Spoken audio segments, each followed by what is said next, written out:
चलें sir, class में sir अभी टाइम है, आरफ आज आया नहीं तो सर, फिर हमने कहा अब हम पढ़ेंगे क्या, इफ्रिक 1 की डाल देंगे बुनियाद। सर इफ्रिक क्या होता है जल्दी बताओ, what do we mean by IFRIC? क्या होता है, क्यों होता है, किस लिए ये वजूद में आता है?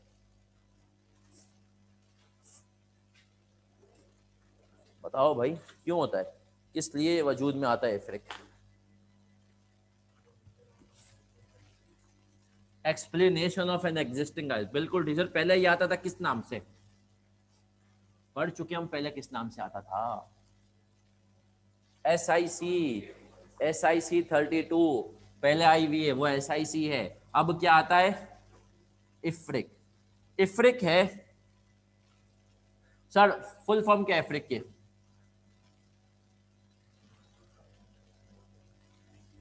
International financial reporting interpretation committee. सही, इफ्रिक जो है ये basically international financial reporting interpretation है कमेटी है जो कि निकालती है इफ्रिक। बेसिकली होता क्या है, मैं फिर से बता दूं, जो कि SIC का पर्पज होता है वही इसका पर्पज होता है कि भैया IS हो गया, IS हो गया, IS आ गया, अब उसके अंदर कोई एक्सप्लेनेशन चाहिए थी, उसके अंदर क्या चाहिए थी, एक्सप्लेनेशन चाहिए थी। IS हो गया तो वो एक्सप्लेनेशन के लिए क्या आता है, इफ्रिक। जैसे कि सर होता है ना, रिश्ता हो गया, रिश्ता हो गया, लड़के वालों ने कह दिया हमें जहेज नहीं चाहिए, ये आ गया IS, हमें जहेज नहीं चाहिए, उसका इफ्रिक क्या आएगा। लेकिन अगर आप खुशी से कुछ देना चाहें तो वो एक अलग बात है, ये इसका क्या है सर, इफ्रिक है। तो सर यहाँ पर भी हमने कहा IS आ गया, उन्होंने कहा ये अकाउंटिंग ट्रीटमेंट कर दो, सही है सर, लेकिन अगर ये हो जाए तो फिर ये कर लेना। सर मैं आपको इसका दूंगा थोड़ा सा बैकग्राउंड, फिर हम आएंगे समझेंगे। डिसमेंटलिंग कॉस्ट की ट्रीटमेंट याद है तुम लोगों को IS 16 में?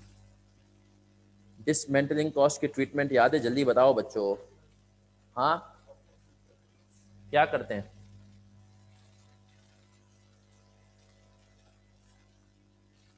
है ना सर, इधर देख लें क्या क्या करते हैं भाई, इधर देख लो, इधर हमने कहा हम क्या करते हैं भाई, 100 रुपए का एसेट था, सपोज करो इसके ऊपर डिसमेंटलिंग कॉस्ट अगर आ रही थी 20 रुपए 5 साल के बाद, तो हम, और 10% रेट था, तो 1 + 10% की पावर 5 निकालो कितना आ रहा है।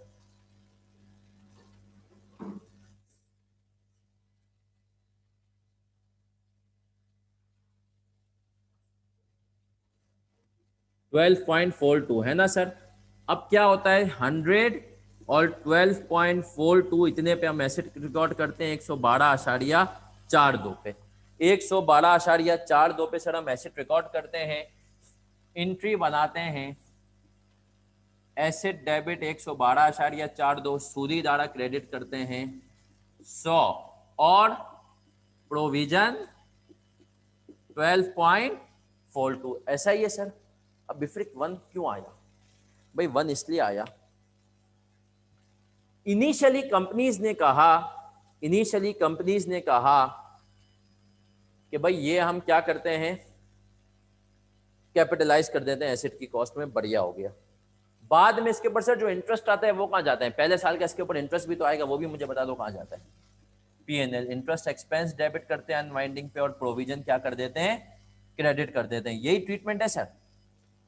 10% के हिसाब से 1.242। अब सर सुनिएगा, सबके कलम रुक जाए, कलम रुक जाए, अब ये सुन लें कि सर कंपनीज ने कहा भाई देखो हमने काम तो कर दिया, आगे जाके हो सकता है हमने जो ये सोचा था 20 मिलियन आएंगे, ये 20 मिलियन की जगह 22 मिलियन की कॉस्ट आ जाए फ्यूचर में। एस्टिमेट चेंज हो गया, अंदाजे तो चेंज होते हैं ना जिंदगी में, आपके भी अंदाजे चेंज हुए होंगे कहीं ना कहीं, तो हमने कहा अंदाजे चेंज, या हमने कहा हमने सोचा था रेट 10% थे, रेट फ्यूचर में हो गया 15%, तो कंपनी ने कहा भाई डिसमेंटलिंग कॉस्ट तो हमने उस वक्त एसिड खरीदते वक्त जो एस्टिमेट्स थे किसका कितने की कॉस्ट आएगी क्या रेट था उसके हिसाब से कैपिटलाइज मार दी, बाद में यार एस्टिमेट ही चेंज हो गया, 20 की जगह अब हमें पता चला 10 मिलियन में काम हो जाएगा। इंटरेस्ट रेट हुकूमत आई, तब्दीली आ गई, तब्दीली ने 10 की जगह 15-20% कर दिया, तो सर क्या होगा। तो हमने कहा सर, इफ्रिक 1 ने कहा मैं बताऊंगा क्या करना है। इफ्रिक 1 आया, इफ्रिक 1 ने कहा मैं अब मेरा काम कहाँ शुरू होगा, जब तुम्हारा डिसमेंटलिंग का एस्टिमेट चेंज होगा। क्या कहा मैंने, इफ्रिक 1 का काम कब शुरू होगा, जब डिसमेंटलिंग का एस्टिमेट चेंज हो। आपने देखा होगा, आपने बचपन में 16 के जो सवाल किए होंगे, वहां पर टीचर कभी आपको नहीं बताता कि यार फ्यूचर में अगर एस्टिमेट चेंज हो गया तो क्या होगा। क्यों सर, जरूरत नहीं है, लेकिन यहाँ पर अब जरूरत है। सर फ्यूचर में अगर जितनी मैंने डिसमेंटलिंग कॉस्ट सोची थी उतनी नहीं आई, या कॉस्ट तो उतनी है, देखो या तो डिसमेंटलिंग कॉस्ट चेंज होगी या तो रेट चेंज होगा, तो फिर हमने कहा हम किसके पास जाएंगे, तो इफ्रिक 1 ने कहा भाई हाजिर है। तो आए सर, इफ्रिक 1 अफेक्टिवली जो है ना, पूरे का पूरा इफ्रिक 1 इस एंट्री के गिर्द घूमता है, asset debit provision for dismantling credit. IFRIC 1 कहता है कि भाई हम हैं तो क्या गम है। सही है सर। तो आए सर, अब हम क्या क्या चीजें पढ़ने वाले हैं इफ्रिक 1 में, हम वो नोट करेंगे और फिर हम बढ़ेंगे। जी बेटा, रेट यूजुअली चेंज होता ही है, लेकिन ये सवाल क्या आपने कभी FAR 1 के टीचर से पूछा, पूछा था, क्या कहा उन्होंने, बता दिया होगा कि इफ्रिक 1 है।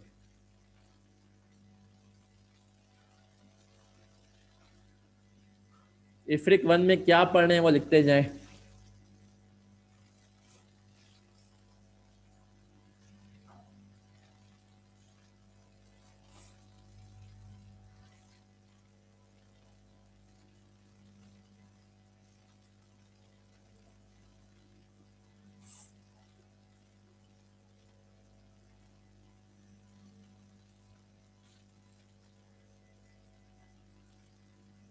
बस सर आपको पता है इफ्रिक छोटा सा होता है, कम बातें उसके अंदर हम पढ़ेंगे। कॉपी करें जल्दी से, ये बस 3 बातें पढ़ेंगे।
चले सर, कर लिया कॉपी।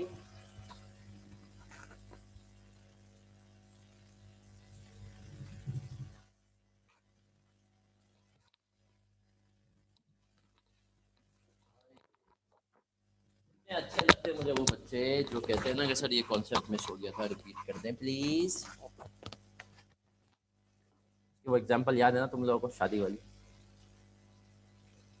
चचा वाली।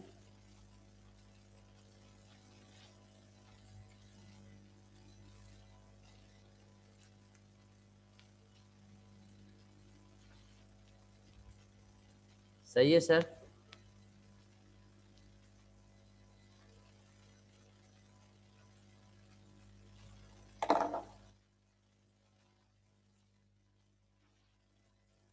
क्या रिपीट करना है।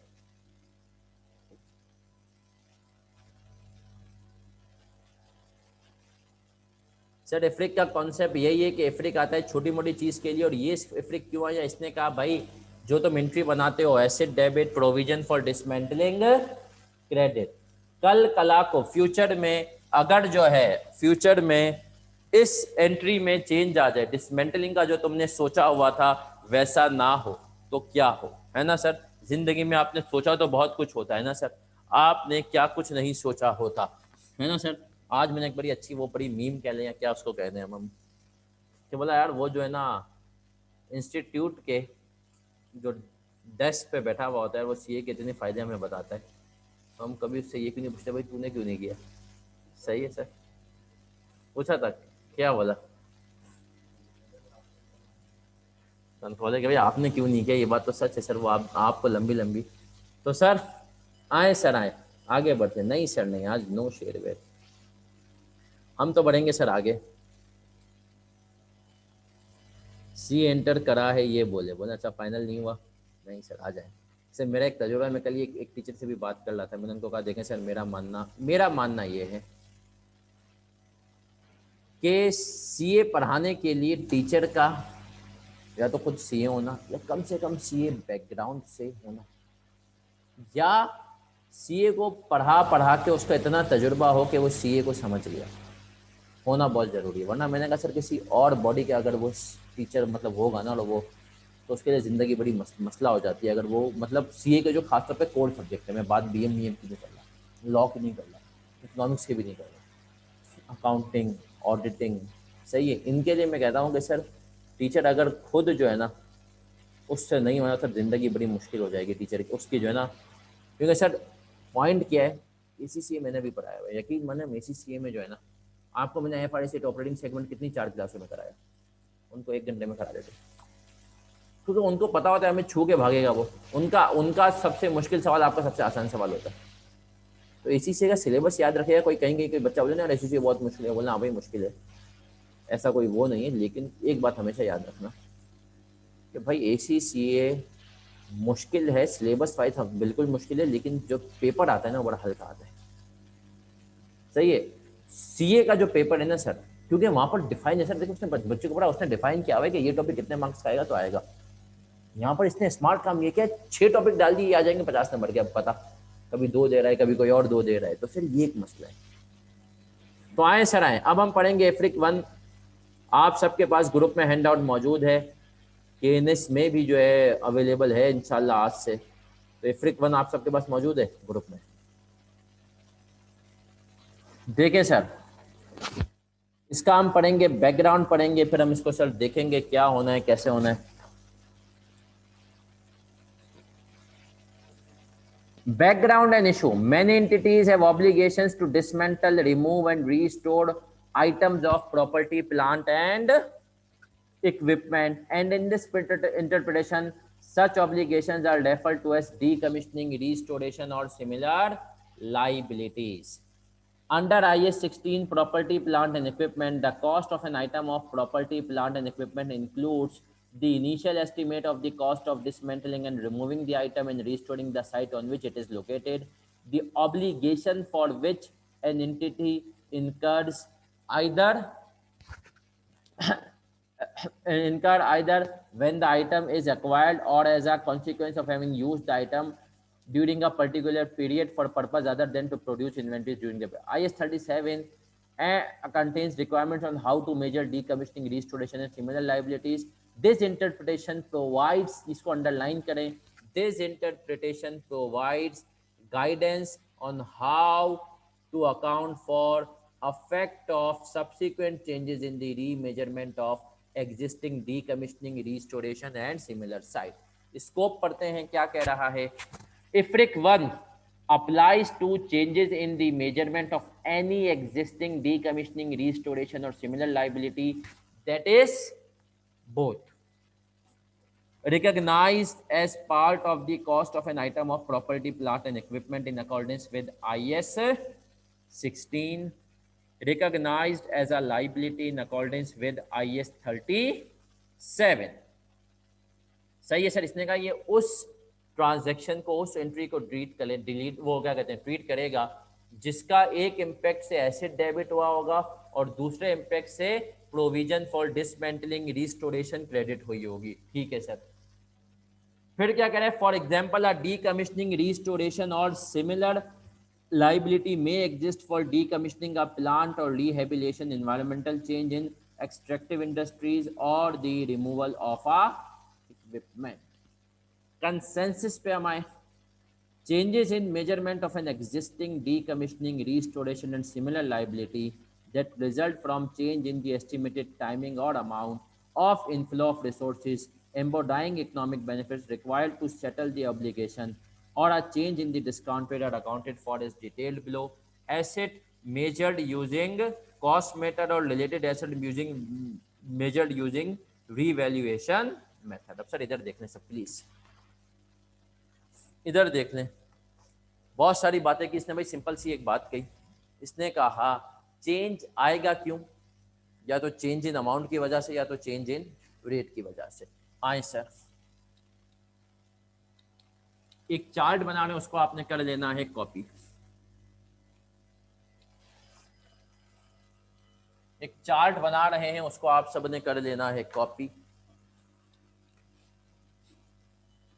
चेंज इन डिसमेंटलिंग लाइबिलिटी, एक रीजन हो सकता है चेंज इन अमाउंट, और दूसरा रीजन हो सकता है चेंज इन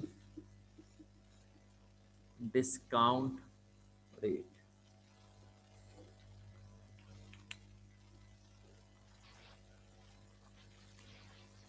फिर एक और चार्ट बनाएंगे, treatment under cost model.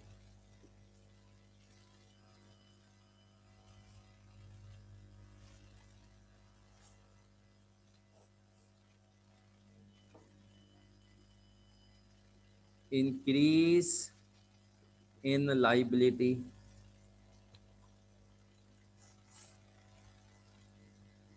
Decrease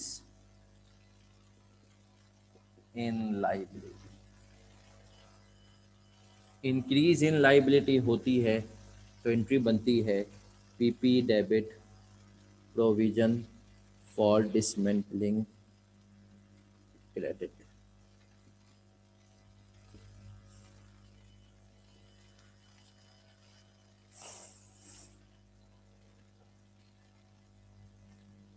may be an indicator of impairment,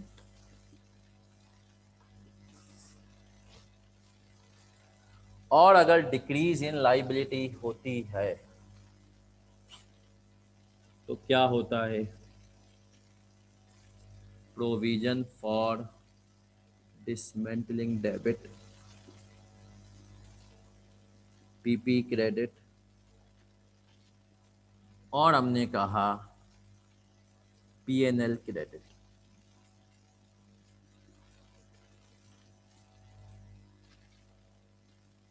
access amount than PPE balance. चलें सर, ये दो चार्ट भी आप लोग कॉपी करें।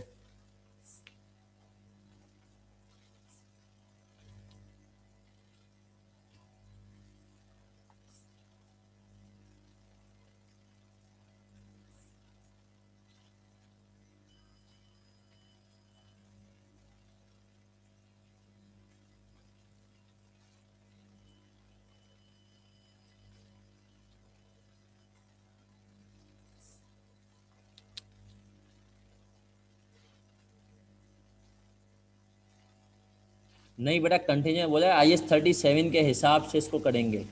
बस थोड़ी देर में ऑफ करेंगे मेरा बच्चा, टेंशन ना लें आप, थोड़ी ही देर में ऑफ होगा।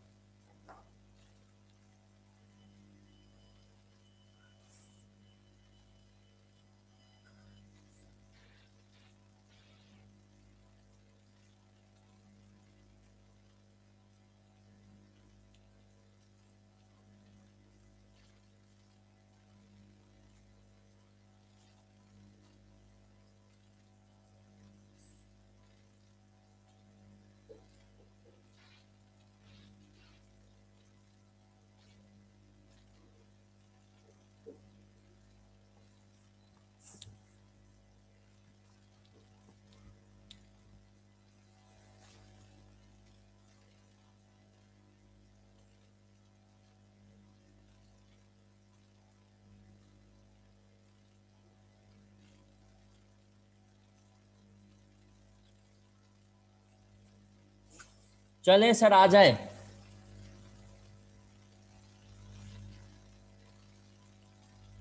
कस्टमर्स को बोल दो रुको जरा, सब्र करो, 4 बजे तक की क्लास थी ना आज तो। चले मेरा बच्चा इधर देख लें। हमने कहा ये तो आपको समझ में आ गया भाई, चेंज इन अमाउंट और चेंज इन डिस्काउंट रेट होगा, इसकी वजह से हमने कहा इम्पैक्ट आएगा। फिर आ रहे हैं ट्रीटमेंट अंडर कॉस्ट मॉडल, जिंदगी भरी गुजार है कॉस्ट मॉडल में। इसने कहा भाई फ्यूचर में रेट चेंज हो गया, या आपने कह दिया अमाउंट चेंज हुआ, जिसकी वजह से लाइबिलिटी में क्या हो गया, इजाफा हो गया। क्या हो गया, इजाफा हो गया अगर लाइबिलिटी में, तो क्या करें भाई। इसने कहा अगर लाइबिलिटी में इजाफा हो रहा है तो सिंपल सी बात है, इजाफा जितना भी हो रहा है उसको कहाँ डाल दो, प्रॉपर्टी प्लांट एंड इक्विपमेंट में। हाँ एक बात याद रखना, पहले एसेट की वैल्यू क्या होगी, कम होगी। सपोज करो तुमने अगर 20 रुपए से एसेट की वैल्यू बढ़ा दी तो एसेट की कैरिंग अमाउंट बढ़ जाएगी। और अगर कैरिंग अमाउंट बढ़ जाएगी तो क्या चांस है कि कैरिंग अमाउंट रिकवरेबल अमाउंट से भी एक्सीड कर जाए। और अगर रिकवरेबल अमाउंट से एक्सीड कर जाएगी तो चांस किसका हो जाएगा, किसी को अभी बता रहा हूँ, करवाऊंगा इसके ऊपर सवाल भी करवाऊंगा, क्योंकि ये चीज अब तक इसने टेस्ट और कभी भी कर सकता है। और हमने कहा सर अगर लाइबिलिटी में कमी आ गई तो इसने कहा प्रोविजन फॉर डिसमेंटलिंग को कम करोगे। हमने कहा बेस्ट हो गया, कम कर देंगे। और क्या करेंगे, उसने कहा पीपी को क्या करोगे, क्रेडिट करोगे। सही है भाई, जैसे इजाफा आ रहा है तो पीपी को डेबिट कर रहे हो, तो कमी आ रही है तो पीपी को क्या कर दोगे, क्रेडिट। और कोई एक्सेस अमाउंट होगा, और कोई एक्सेस अमाउंट, एक्सेस अमाउंट का मतलब क्या है, वो अमाउंट जो कि ज्यादा है, सही है, किससे ज्यादा है, पीपी के अमाउंट से, तो उससे आप क्या करेंगे, पीएनएल में लेकर जाए। सर ऐसा कैसे हो सकता है, हो सकता है 20 साल की लाइबिलिटी हो, 12 साल गुजर जाने के बाद पता चला अब लाइबिलिटी जो है ना तकरीबन ना होने के बराबर होगी, नई टेक्नोलॉजी आ गई जिससे डिसमेंटलिंग कॉस्ट बिल्कुल नेग्लिजिबल हो जाएगी, तो हो सकता है कि पीपी के ज़्यादा अमाउंट एक्सीड कर जाए। ये बातें सर अभी सिर्फ कॉपी कर लेंगे, समझ में आएंगी जब हम इसका क्या करेंगे, सवाल करेंगे। अभी हम एक छोटा सा बेसिक सा सवाल कर लें इसका, ताकि आपके दिमाग में कॉन्सेप्ट क्लियर हो जाए, और वो सवाल करने के बाद पक्का ऑफ है, ठीक है सर। वो सवाल के बाद एक छोटी सी रिजल्ट के ऊपर बात कर लेंगे, वो भी सर एक फॉर्मेलिटी है ना, और फिर क्या कर देंगे, ऑफ। जी जी, थोड़ा नहीं बहुत सारा मोटिवेट करेंगे इंशाल्लाह आपको। हाँ बेटा, अगला हफ्ते बुध की क्लास नहीं होगी। बुध को किसी को मुझसे मिलना हो कुछ हो तो मैं उसके लिए केनिस में अवेलेबल हूँ, लेकिन क्लास नहीं रखूंगा। तो अगले हफ्ते अगर बुध की क्लास नहीं होगी तो जुमेरात, जुम्मा और हफ्ता, अगले हफ्ते 3 क्लासों में रमज़ान से इंशाल्लाह पहले पहले ये टॉपिक क्या हो जाएगा, मतलब रमज़ान ख़त्म होने के साथ ये टॉपिक हमारा ख़त्म हो जाएगा, ताकि हम रमज़ान के बाद एक साथ शुरू करेंगे क्या, लीजेस। सही है सर, लीजेस फिर 1037 होगा हमारा, और फिर क्या होगा सर,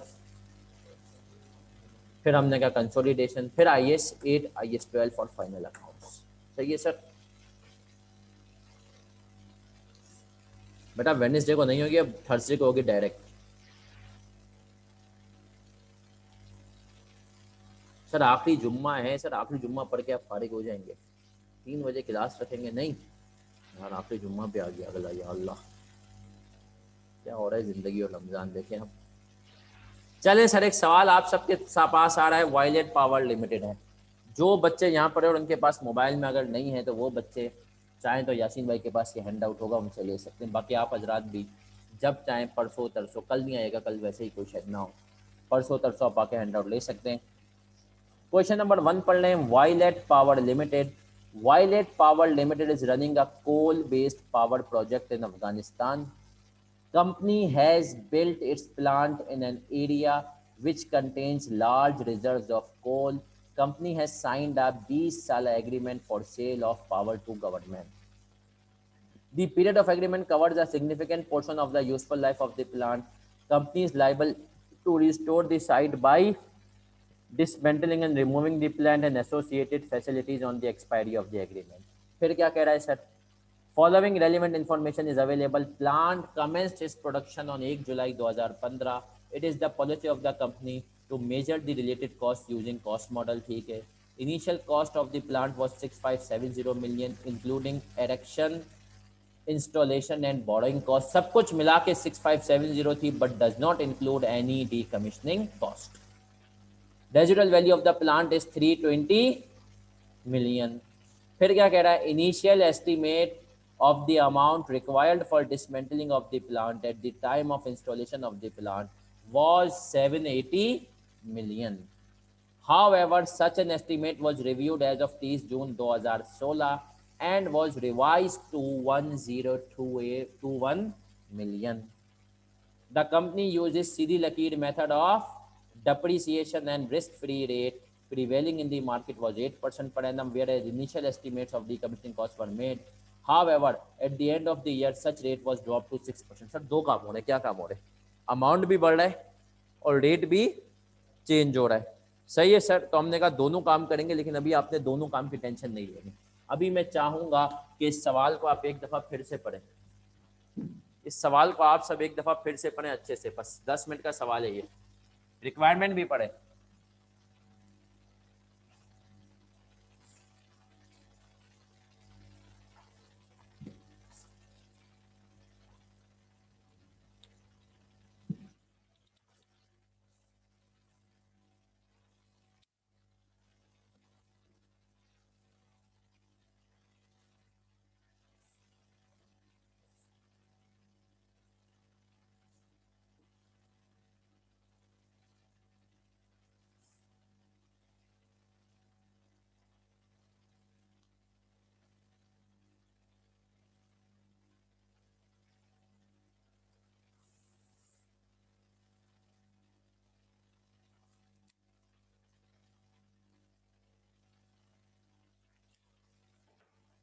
चले सर, रिक्वायरमेंट में क्या करें? Work out the carrying amount of the plant and decommissioning liability as at 30 June 2016. तो हमने कहा रिक्वायरमेंट के हिसाब से अगर हम अमाउंट बनाएं तो हमें चाहिए कैरिंग अमाउंट और दूसरी चीज क्या चाहिए? Provision for dismantling. चलिए सर, एसेट की कॉस्ट निकालते हैं. इनिशियल कॉस्ट कितनी है? 65. मानते हो हाँ या ना? फिर हमने कहा सर प्रोविजन फॉर डिसमेंटलिंग का इनिशियल एस्टिमेट कितना होगा? इधर देख लो, क्योंकि इसके अंदर क्या डिसमेंटलिंग शामिल है? No sir. इनिशियली डिसमेंटलिंग कितने की है? डिवाइडेड बाय 1 प्लस कितने सालों के बाद करनी है?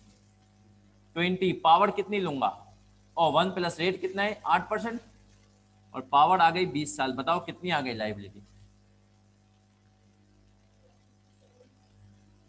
0.35. 167.35. टोटल मुझे बता दें एसेट हमें कितने का पड़ा? 6570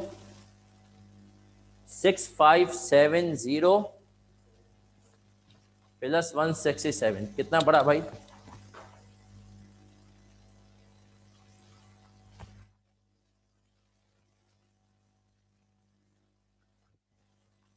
6737.35. सर इतने का हमें एसिड पड़ा, यस और नो? फिर क्या हमने इस एसिड को डेप्रिशिएट करना है? डेप्रिसिएशन कितनी आएगी बताओ? इधर देख लो, सबकी तवज्जो इधर. 6737.35. सही है सर. ये तो अमाउंट था. इसमें से माइनस क्या करूंगा? 320 डिवाइड बाई क्या कर दूंगा? 20. कितना हो गया? 320 पॉइंट. एसिड कितने का बचा हमारे पास? ये माइनस करने के बाद डेप्रिसिएशन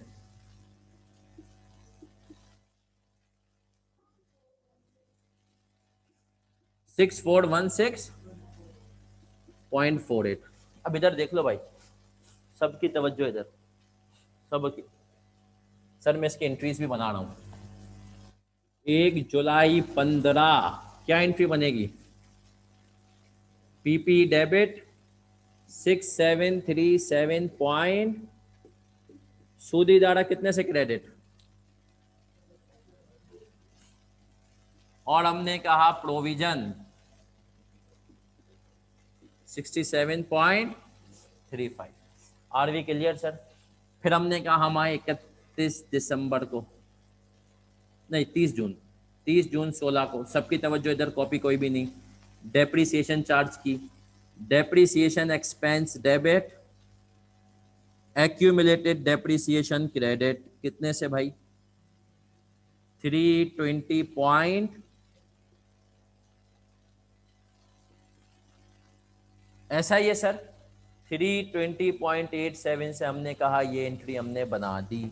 अब सर एक और एंट्री बनेगी क्या, डिसमेंटलिंग प्रोविजन के ऊपर इंटरेस्ट रिकॉर्ड करने की, यस और नो, है ना सर। क्या एंट्री बनाऊंगा, interest expense debit provision for dismantling credit, किस हिसाब से 167.35 मल्टीप्लाई बाई 8% कितना आ गया,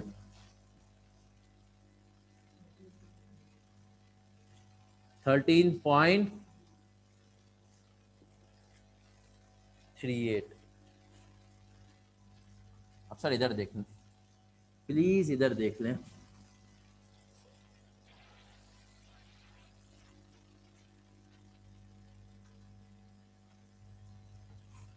सबकी तवज्जो इधर भाई, कॉपी कोई नहीं, ऑनलाइन वाले बच्चों आप भी।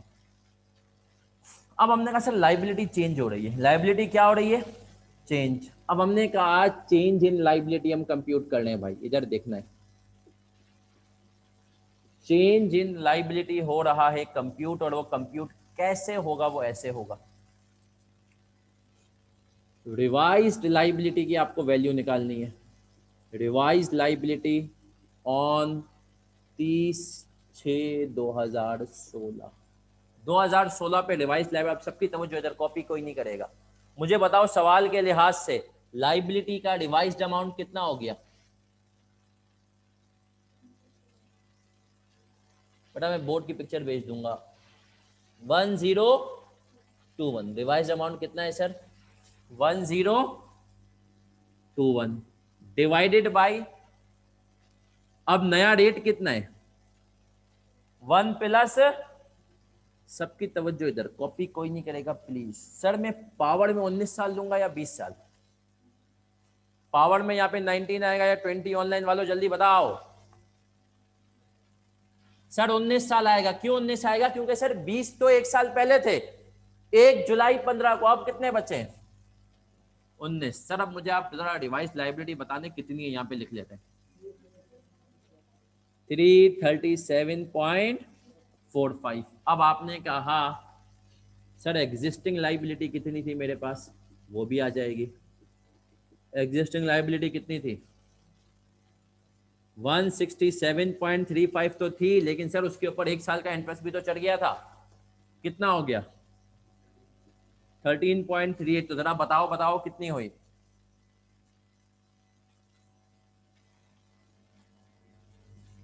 180 भाई आपने इतने से इनिशियली रिकॉर्ड की, बाद में इतने से बढ़ा दी। अब लाइबिलिटी में इजाफा हो रहा है, कमी हो रही है, इजाफा हो रहा है, इंक्रीज इन लाइबिलिटी कितना आ गया 156.72, ये हमने कहा लाइबिलिटी में हो गया सर इजाफा, ये लाइबिलिटी में हो गया इजाफा 156.72। और हमने कहा इसकी एंट्री क्या बनेगी, इसकी एंट्री बनाएंगे PP debit provision for dismantling credit 156.72, 156.72। तो सर ये हो गई बेसिकली इसकी क्या एंट्री। अब सब इधर देख लो,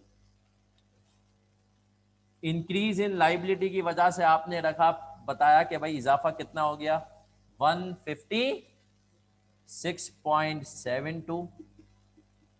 तो आपके पास टोटल अब एसिड कितने का हो गया, जल्दी बता दो, 6416.48 प्लस 156.72 कितने का होगा, कितना 6573 पूरा 0.2।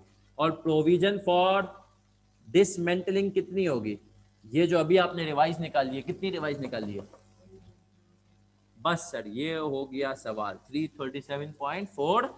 फिर रिवाइज करता हूँ सर, सबसे पहले हमने क्या किया, कॉस्ट मॉडल था, हमने कहा एसेट कितने पे लिया था, इनिशियली लाइबिलिटी ऐड की, IAS 16 वाली अकाउंटिंग की, एसेट को कैपिटलाइज किया, डेप्रिशिएट किया और इंटरेस्ट को अनवाइंड किया। फिर हमने क्या किया सर, अब हमने कहा लाइबिलिटी चेंज हो गई, हमने रिवाइज लाइबिलिटी निकाली, सही है सर।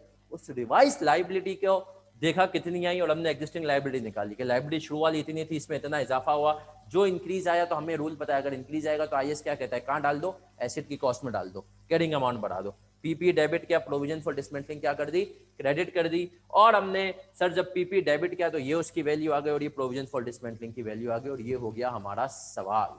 दिखने में बड़ा था लेकिन सर सवाल वैसे क्या था, इजी था।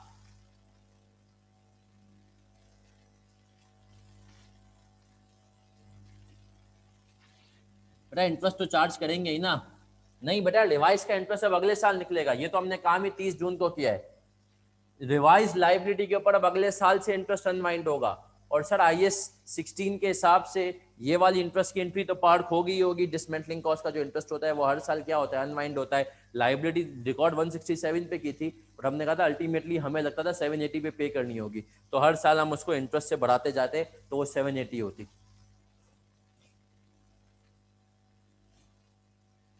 सर प्रोविजन लाइबिलिटी क्यों है, ये हम IAS 37 में पढ़ेंगे। प्रोविजन एक तरह की लाइबिलिटी है, मैं इसकी पिक्चर भेज रहा हूँ ग्रुप पे।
ऑफ करेंगे फिर रुक जाएं, रिजल्ट के ऊपर थोड़ी सी बात होगी।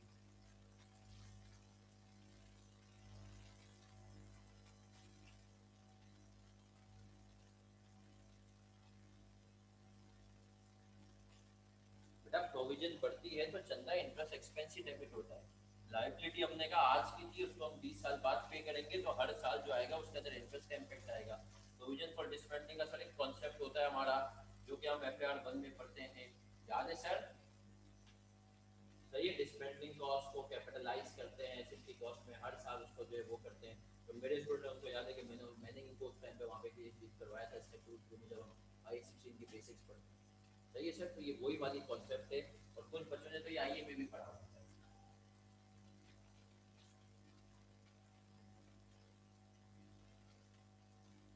चलो सर पिक्चर भी आ गई।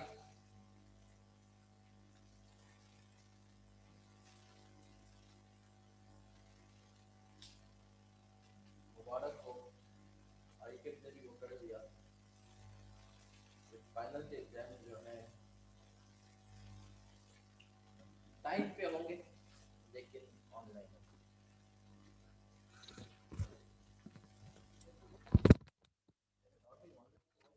ऑनलाइन में जो है ना, मीटिंग वीटिंग को रोकना बड़ा मुश्किल। मेरा काम है कि आप कुछ भी करो ना कहीं जुगाड़ हो सकता है, बट खैर चलें सर। तो इफ्रिक 1 एक ही एंट्री के गिर्द घूमता है। और हमने कहा सर जो इफ्रिक 1 है वो इफ्रिक 1 क्या करता है, एक ही एंट्री के गिर्द घूमता है। और इफ्रिक 1 हमसे कहता है, क्या कहता है कि इफ्रिक 1 हमसे कहता है कि भाई जब प्रोविजन फॉर डिसमेंटलिंग में चेंज आएगा तो तुम्हें देखना है कॉस्ट मॉडल है पीपी के हिसाब से या रिवैल्यूएशन मॉडल है। अगर पीपी कॉस्ट मॉडल पे है तो क्या करोगे, लाइबिलिटी में इजाफा होगा, कॉस्ट को डेबिट करोगे और प्रोविजन को क्या कर दोगे, क्रेडिट करोगे। और अगर जो है कमी आएगी, अगर जो है पीपी के अंदर जो है उसके लाइबिलिटी में कमी आएगी तो प्रोविजन को डेबिट करोगे और क्या करोगे सर, पीपी को क्रेडिट कर दोगे।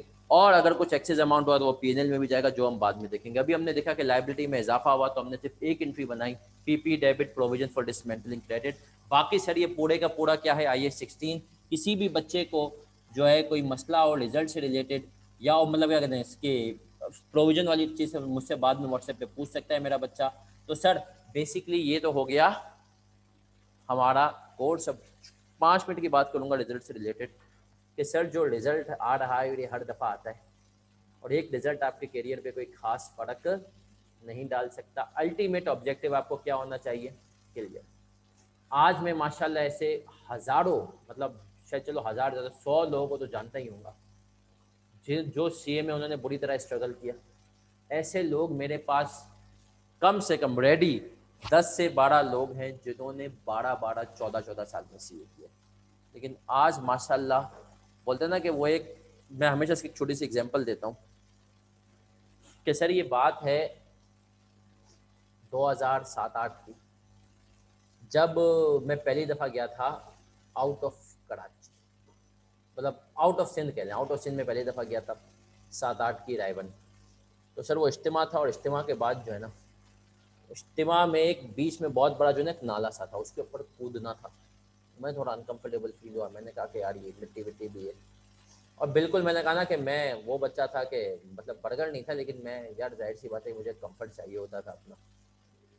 मैंने इस पूरी जमात वालों को बोला देखा भाई मैं आपके साथ आया हूँ, मैं ना ये नाले के ऊपर से कूद नहीं सकता, सॉरी, आपने मेरे साथ वो लंबा रास्ता लेकर जाना है। और वो जो लंबा रास्ता है उसमें चांस था कि ट्रेन छूट जाती, ये सब। अब मैं मान ही नहीं रहा, लोग मुझे मना रहे, मेरे साथ के जो दोस्त थे, मैंने कहा नहीं भाई मैं ये काम नहीं करूँगा, सही है। उनमें ना एक बुजुर्ग ने एक बात की वहाँ पर, उन्होंने कहा देखो बेटा, मुशक्क़त ख़त्म हो जाएगी, अजर बाकी रह जाएगा। अभी जो लाइन थी ना ये दिमाग में हिट कर गई, मुशक्क़त ख़त्म हो जाएगी, अजर बाकी। और फिर इस लाइन ने मुझे ज़िंदगी में हमेशा मोटिवेट किया। मैं सर सीए पढ़ते पढ़ते कभी मैं बोर हो जाता, मेरा दिल चाहता कि यार लॉ की किताब उठा के दीवार पे मार दूँ। तो मैं अपने आप को ये बात कहता कि यार मुशक्क़त ख़त्म हो जाएगी, अजर बाकी रह जाएगा। यकीन माने अभी सर एक आध रिजल्ट में हमेशा कहता हूँ कोई मैटर नहीं करता, मैं हमेशा एक बात कहता हूँ, जिस बच्चे ने आईए पास कर दिया ना वो पूरा सीए निकाल सकता है। जिस बच्चे ने आईए पास कर लिया ना, आईए, हाँ जिसका कैफ का एक पेपर भी पास नहीं हो रहा वो आए मुझसे पूछे, फिर हम देखेंगे, अब शायद मैं उसको बोल दूँ भाई तू सीए नहीं कर, और भी चीज़ें। जिसने आईए पास कर लिया सर वो पूरा सीए निकाल सकते हैं। बस एक फ़र्क होता है, उसको सर सिखाना होता है कि भाई सिर्फ सीए पढ़ने का नाम नहीं है, पेपर में परफॉर्म करने का भी। मेरे पास बड़े पड़े ऐसे बच्चे पढ़ाई में बहुत तेज हैं, अल्टीमेटली सीए ड्रॉप किया। क्यों सर? पेपर में परफॉर्म नहीं कर पाते। ये चीज़ जब तुम सीख जाओगे ना कि पेपर में 100 नहीं 50 नंबर चाहिए, यकीन मानो। मैं इफ्रिक 1 चल रहा है, मुझे साले ये ट्रांजेक्शन नहीं भी आती होती थी ना, मैं पेपर में बैठा था, बोला भाई यहाँ तक के तो नंबर ले लूँगा, ये काम तो आता है, इसके कुछ नहीं 40% मार्क्स तो होंगे। ये अप्रोच तुम्हें सिखानी है, जब चाहे वो थ्योरी का हो चाहे प्रैक्टिकल हो, तुम्हें पासिंग मार्क्स निकालने आने चाहिए। यकीन मानो कैफ तक तो मुझे अल्लाह का शुक्र है बाय डिफ़ॉल्ट पासिंग मार्क्स थे, मुझे ज़रूरत ही नहीं पड़ी। आगे सीए फाइनल में फेल हुआ तो वहाँ पे समझ में आ गया कि अब यार ये कुछ भी नहीं है, मतलब ये सीए सिर्फ और सिर्फ अपनी गलती। अब मैं आज भी मैं ये बात बड़ी गारंटी से कहता हूँ कि सर अगर कोई बच्चा जिस तरीके से मैं कहता हूँ ना पढ़ो और उस पर अप्लाई कर ले और पेपर में भी वही करे तो यकीन माने वो फेल नहीं हो सकता। कोई ज़्यादा पढ़ने की, ये भी एक मिथ है कि सीए में बहुत ज़्यादा पढ़ना, मुझे पता है तुम लोग कितना पढ़ते हो, सही है। कोई एक मिथ है कि सीए में बहुत पढ़ना पड़ता है। सीए में एग्जामिनेशन हॉल में अपने आप को कंट्रोल रखना एक बहुत बड़ा मेजर फैक्टर है, जिसको बच्चा नहीं कर पाता वो फेल हो। आखिरी बात कहूँगा, रिजल्ट आ रहा है, इंशाल्लाह तुम सब पास हो गए। खुदा ना खास्ता कोई ऊपर नीचे हो जाए तो भाई भाई हाजिर है, मैं रिजल्ट वाले दिन फ़ोन फ़ौरन उठा रहा होता हूँ। ऑफिशियल ड्यूटीज़ तकरीबन अपनी मैं ऑफ रखता हूँ रिजल्ट वाले दिन। दोपहर में केएनएस में अवेलेबल होऊंगा रिजल्ट वाले दिन भी, और अगले दिन बुध को भी जो मेरी क्लास नहीं ना, तो 4 बजे मेरी एफएफआर है, उससे पहले 2 से 4 में केएनएस में हूँ। तो भाई आपने क्या करना है, आपने सिर्फ और सिर्फ कोशिश करनी है कि आप अपने आप को मोटिवेटेड रखें। चलो रिजल्ट भी अच्छा है, कि रिजल्ट अच्छा है तो भी कोई बहुत ज़्यादा पागल नहीं हो जाना। याद रखें सर, एक एक दिन अब इम्पॉर्टेंट होगा, रिजल्ट के बाद आप सीरियस होंगे, सब चीज़ें होंगी। तो बेस्ट ऑफ लक। कोई भी मसला हो भाई हाजिर है, सीए ड्रॉप कोई नहीं करेगा। कहीं अगर किसी को ऐसा भी ख्याल है तो खुदा का वास्ता है, एक छोटी सी रिक्वेस्ट है, एक दफ़ा मुझसे फ़ोन पे बात ज़रूर करें। सही है सर, यकीन मानो जिसने आइए निकाल लिया ना वो पूरा सीए कर सकता है। बस सीखना हमें ये है कि सर सीए करने के लिए पढ़ाई के अलावा बाकी स्किल्स बहुत ज़रूरी है, वो हमें कैसे करनी है। तो अपना बहुत सारा ख्याल रखिएगा बच्चों, बेस्ट ऑफ लक। हम मिलेंगे इंशाल्लाह फिर जुमेरात को, और बाकी कुछ बच्चों के साथ तो वैसे भी सर हम मिलेंगे। वैसे ये अटैम्प मुझे इतनी अच्छी नहीं लगती, पता है क्यों अच्छी नहीं लगती? तो सर इस अटैम्प में मिठाइयाँ बहुत कम आती है, क्योंकि सर रमज़ान चल रहा होता है, रिजल्ट जब रमज़ान में आता है तो सर मिठाइयाँ बहुत कम आती हैं। रमज़ान वाली अटैम्प नहीं होती तो उसमें मिठाइयाँ बहुत ज़्यादा आ रही होती हैं माशाल्लाह। लेकिन इस अटैम्प में, लेकिन सर हम मिलेंगे इंशाल्लाह आपके जुमेरात को। आप सबसे अपना बहुत ज़्यादा ख्याल रखिएगा और दुआ में याद रखिएगा। अल्लाह हाफिज़ बच्चों।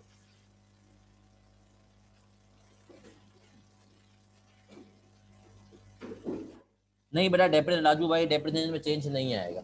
ओके, अल्लाह हाफिज़।